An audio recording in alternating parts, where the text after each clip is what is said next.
Assalamualaikum warahmatullahi wabarakatuh. Perkenalkan, nama saya Devi Ramadhani dari Program Studi Pendidikan Sejarah Universitas Sriwijaya 2018. Di sini saya akan menyampaikan materi mengenai jenis dan karakteristik serta kelebihan dan kekurangan media pembelajaran. Sebelum memasuki dan menyampaikan materi tersebut, langkah baiknya saya terlebih dahulu menyampaikan ataupun mengetahui pengertian media dan pembelajaran, sehingga dapat disimpulkan pengertian media pembelajaran itu apa.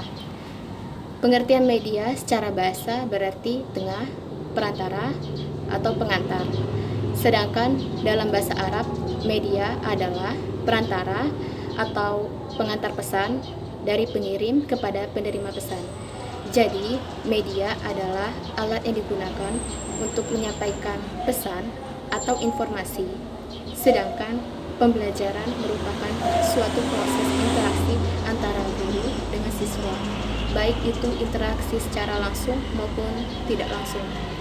Dari pengertian media dan pembelajaran yang sudah saya sampaikan, dapat disimpulkan bahwa media pembelajaran adalah segala sesuatu seperti alat, benda, lingkungan, dan lain-lain yang dapat digunakan untuk menyampaikan informasi atau pesan, khususnya bahan pelajaran. Sehingga dengan menggunakan media pembelajaran dalam proses belajar mengajar dapat mempermudah pendidik dalam menyampaikan bahan belajar kepada peserta didik. Selain itu, menggunakan media dalam proses belajar mengajar juga dapat merangsang perhatian dan minat siswa untuk memerhatikan dan memahami materi pelajaran yang telah disampaikan oleh pendidik, sehingga tercapailah juga tujuan belajar. Baiklah, memasuki materi jenis, karakteristik, dan kelebihan dan kekurangan media pembelajaran. Yang pertama, media grafis. Media grafis adalah media visual yang menyajikan fakta, ide, atau gagasan melalui penyajian fakta, kalimat, angka-angka, dan simbol atau gambar. Grafis biasanya digunakan untuk menarik perhatian, memperjelas sajian ide, dan mengilustrasikan fakta-fakta sehingga lebih menarik dan diingat orang. Yang termasuk media grafis antara lain grafik, yaitu penyajian angka, kata melalui perpaduan angka dan kata melalui simbol. Yang kedua, diagram. Gambarannya sederhana yang dirancang untuk memperlihatkan penghubungan timbal balik yang biasanya disajikan melalui garis-garis simbol. Yang ketiga bagan, yaitu perpaduan sajian kata-kata, garis, dan simbol yang merupakan ringkasan suatu proses perkembangan atau hubungan-hubungan penting. Yang keempat, sketsa, yaitu gambar yang sederhana atau draft kasar yang melukiskan bagian-bagian pokok dari suatu bentuk gambar. Yang kelima adalah poster, yaitu sajian kombinasi visual yang jelas, menyolok, dan juga menarik dengan maksud untuk menarik perhatian orang-orang yang lewat. Yang keenam, papan planel, yaitu papan yang berlapis kain planel untuk menyajikan gambar atau kata-kata yang mudah ditempel dan juga mudah dilepas. Yang ketujuh, bulletin board, yaitu papan biasa tanpa dilapisi kain planel, gambar-gambar atau tulisan-tulisan yang biasanya langsung ditempelkan dengan menggunakan lem atau alat penempel lainnya. Kelebihan media grafis yang pertama, dapat mempermudah dan mempercepat proses pemahaman siswa kepada pesan yang telah disajikan. Yang kedua, dapat dilengkapi dengan warna-warna sehingga lebih menarik perhatian siswa. Yang ketiga, harganya murah dan terjangkau. Kelemahan media grafis yang pertama, membutuhkan keterampilan khususnya dalam pembuatannya, terutama untuk grafis yang lebih kompleks. Yang kedua, penyajian pesan hanya berupa unsur-unsur visual. Adapun yang kedua, media bahan cetak. Media bahan cetak adalah media visual yang pembuatannya melalui proses pencetakan atau printing. Media bahan cetak ini menyajikan pesan melalui huruf dan gambar-gambar yang diilustrasikan untuk lebih memperjelas pesan atau informasi yang disajikan. Jenis media bahan cetak ini diantaranya adalah yang pertama, buku teks, yaitu buku tentang suatu bidang studi atau ilmu tertentu yang disusun untuk mempermudah guru dan siswa dalam upaya untuk mencapai tujuan pembelajaran. Yang kedua, modul, suatu paket program yang disusun dalam bentuk satuan tertentu dan didesain sedemikian rupa untuk kepentingan belajar siswa sendiri.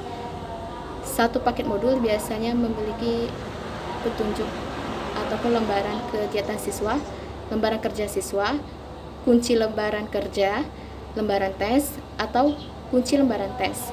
Yang ketiga, bahan pengajaran terprogram, yaitu paket program pengajaran individual hampir sama dengan modul. Perbedaannya dengan modul, bahan pengajaran program ini disusun topik-topik kecil untuk setiap bingkai pengalamannya. Satu bingkainya biasanya berisi informasi dari bahan-bahan ajaran, pertanyaan, dan balikan atau respon dari pertanyaan bingkai lainnya. Kelebihan media bahan cetak ini, yang pertama, dapat menyajikan pesan atau informasi dalam jumlah yang banyak. Yang kedua, pesan atau informasi yang disampaikan dapat dipelajari oleh siswa sehingga sesuai dengan kebutuhan siswa dan minat dan kecepatan masing-masing. Yang ketiga, dapat dipelajari kapan dan di mana saja karena mudah dibawa. Yang keempat, akan lebih menarik apabila dilengkapi dengan gambar atau warna. Yang keempat, perbaikan atau revisi mudah dilakukan. Kelemahan media cetak, yang pertama, proses pembuatannya membutuhkan waktu yang cukup lama. Yang kedua, bahan cetak yang tebal mungkin dapat membosankan atau matikan minat siswa untuk membacanya. Yang ketiga, kertasnya jelek dan bahan cetak akan mudah sobek ataupun lepas. Yang ketiga, media gambar. Media gambar diam adalah media visual yang berupa gambar yang dihasilkan melalui proses fotografi. Jenis pada media gambar ini adalah foto. Kelebihan media gambar diam adalah yang pertama, dibandingkan dengan grafis, media foto ini lebih konkret. Yang kedua, dapat menunjukkan perbandingan yang tepat dari objek yang sebenarnya. Yang ketiga, pembuatannya lebih mudah dan harganya juga murah. Adapun kelemahan media gambar diam ini adalah yang pertama, biasanya ukurannya terbatas sehingga kurang efektif untuk pembelajaran atau untuk memperbesar. Yang kedua, perbandingan yang kurang tepat dari suatu objek dan dapat menimbulkan kesalahan dari persepsi. Adapun media pembelajaran refleksi diam.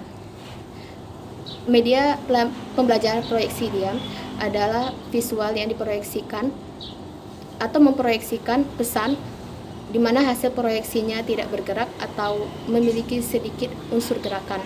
Jenis media pembelajaran diantaranya adalah OHP atau OHT. Yang pertama, media OHP dan OHT. OHT atau Overhead Transparency adalah media visual yang diproyeksikan melalui alat proyeksi yang disebut OHT atau Overhead Projector. OHT tersebut terbuat dari bahan yang transparan yang biasanya berukuran 8,5 dikali 11 inci. Ada 3 jenis bahan yang dapat digunakan sebagai OHT, yaitu bright on film, plastik transparansi, yaitu jenis plastik transparansi yang dapat ditulisi atau digambari secara langsung dengan menggunakan spidol.